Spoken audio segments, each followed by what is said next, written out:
সত্যি কিছু কিছু ফলও না ঠিক মানুষের মতো, দেখতে যতই সুন্দর হোক না কেন একদম বাজে, সেরকম হচ্ছে এই ফলটাও। এই ড্রাগন ফলটা এত সুন্দর দেখতে, কিন্তু আমার খেতে একদম ভালো লাগে না। বেশিরভাগ লোকই এটা ভালো খায় না, কিন্তু আমার ছোটো মেয়ে ভীষণ ভালো খায়। তো দেখো কীরকম নিচ্ছে আর খাচ্ছে। এগুলো হচ্ছে আমার বাপের বাড়ির গাছে হয়েছে, ছাদে কটা গাছ লাগিয়েছিল সেই গাছেই হয়েছে, কিন্তু দেখতে এত ভালো লাগে। আমরা ভেবেছি একটা পেকেছে, ছাদে উঠে দেখি অনেকগুলো পেকেছে। তো যেই দেখা সেই কাজ, সঙ্গে সঙ্গে পেরে কেটে সব খাওয়া শুরু করে দিয়েছে।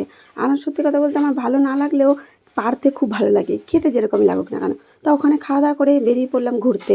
বাপের বাড়ি এসেছি, একটু ঘোরাফেরা না করলে হয়। ওখান থেকে খেয়ে দিয়ে আমি, আমার বর, আমার দিদি সবাই মিলে ঘুরতে বেরিয়ে গেলাম। আর এখান থেকে দেখো আমাদের পাড়াটা এত সুন্দর লাগে সত্যি। আজকে আর এখনও পর্যন্ত গ্রামটাও অসাধারণ লাগে।